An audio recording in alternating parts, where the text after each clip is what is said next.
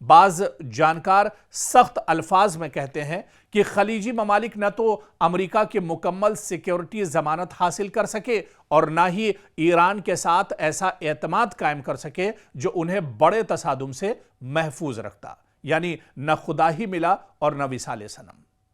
آپ دیکھیں کہ 1979 کے ایرانی انقلاب اور پھر خلیجی جنگوں کے بعد سعودی عرب، بحرین، قطر، کویت اور متحدہ عرب امارات جیسے ممالک نے اپنی سلامتی کے لیے بڑی حد تک امریکہ پر انحصار کیا، جس کی وجہ سے خطے میں امریکی فوجی اڈے قائم ہوئے، جدید امریکی ہتھیار خریدے گئے، دفاعی معاہدے کیے گئے، فضائی دفاع کے لیے پیٹریٹ اور دیگر جدید نظام نصب کیے گئے، اور اس حکمت عملی کا مقصد ایران سمیت کسی بھی بیرونی خطرے کا دراصل مقابلہ کرنا تھا۔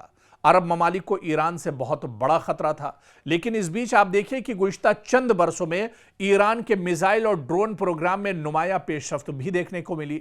اگر امریکی فوجی اڈوں یا اتحادی ممالک پر میزائل اور ڈرون حملے ہوتے ہیں تو اس سے یہ سوال ضرور اٹھتا ہے کہ کیا صرف مہنگے دفاعی نظام مکمل تحفظ فراہم کر سکتے ہیں یا نئی جنگی حکمت عملیوں نے روایتی دفاعی تصورات کو چیلنج کیا ہے۔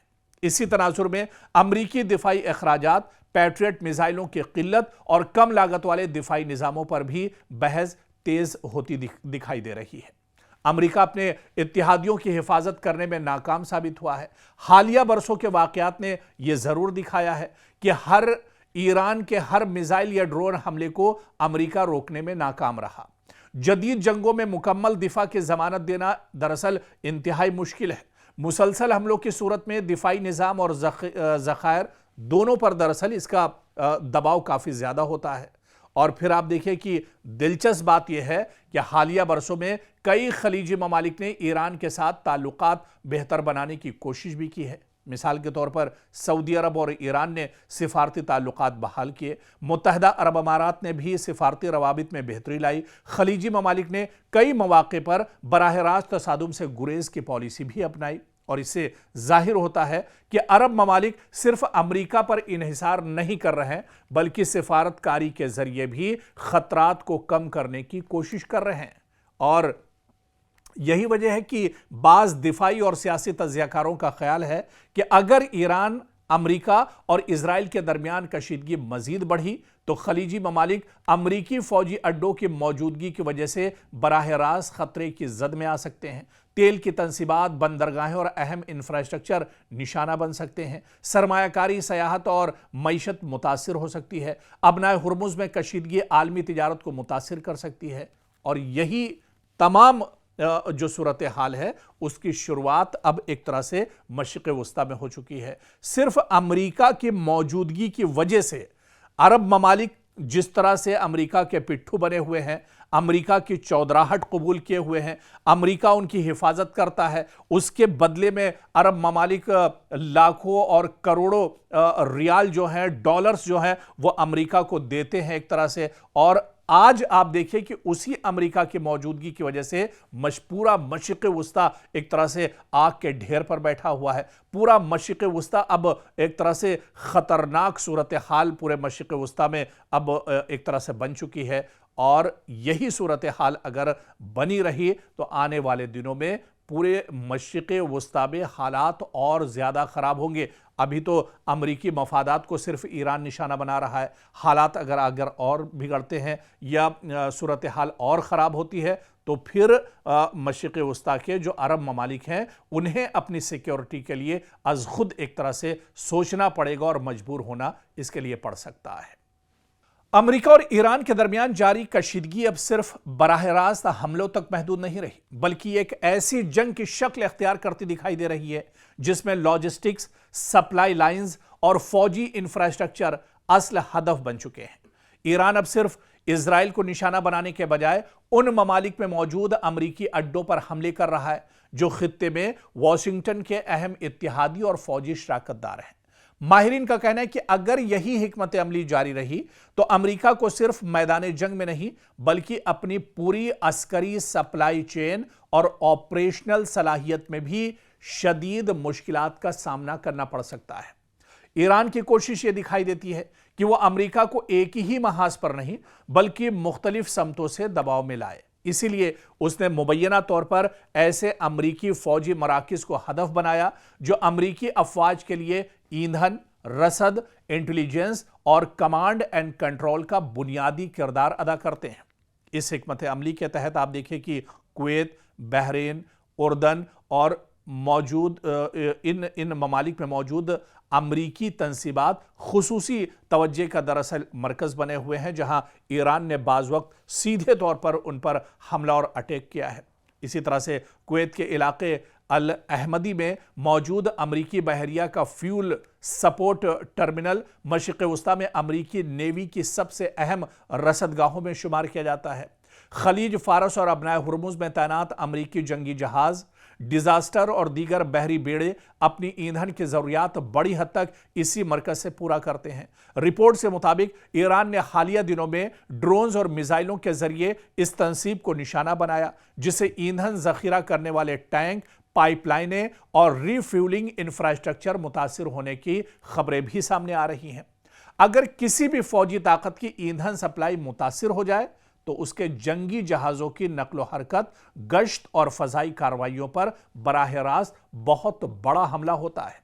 جدید جنگوں میں صرف ٹینک اور میزائل ہی فیصلہ کن نہیں ہوتے، بلکہ لاجسٹکس بھی اتنی ہی اہم ہوتی ہے، کیونکہ جنگی جہازوں، طیارہ بردار بحری جہازوں اور لڑاکا طیاروں کو مسلسل ایندھن، اسلحہ اور دیگر سامان کی فراہمی ضروری ہوتی ہے۔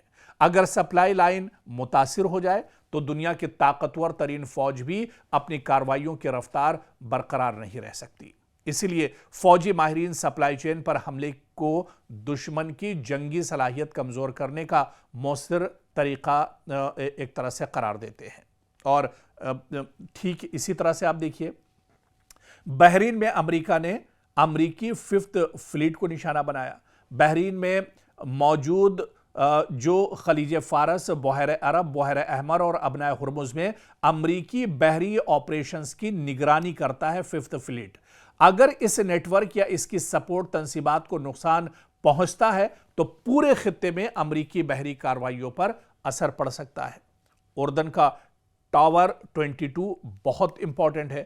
اردن، عراق اور شام کے سنگم پر واقع ٹاور 22 امریکہ کے لیے ایک اہم فوجی مرکز سمجھا جاتا ہے۔ دراصل یہ اڈہ شام اور عراق میں امریکی کارروائیوں کی معاونت کرتا ہے، یعنی مدد کرتا ہے۔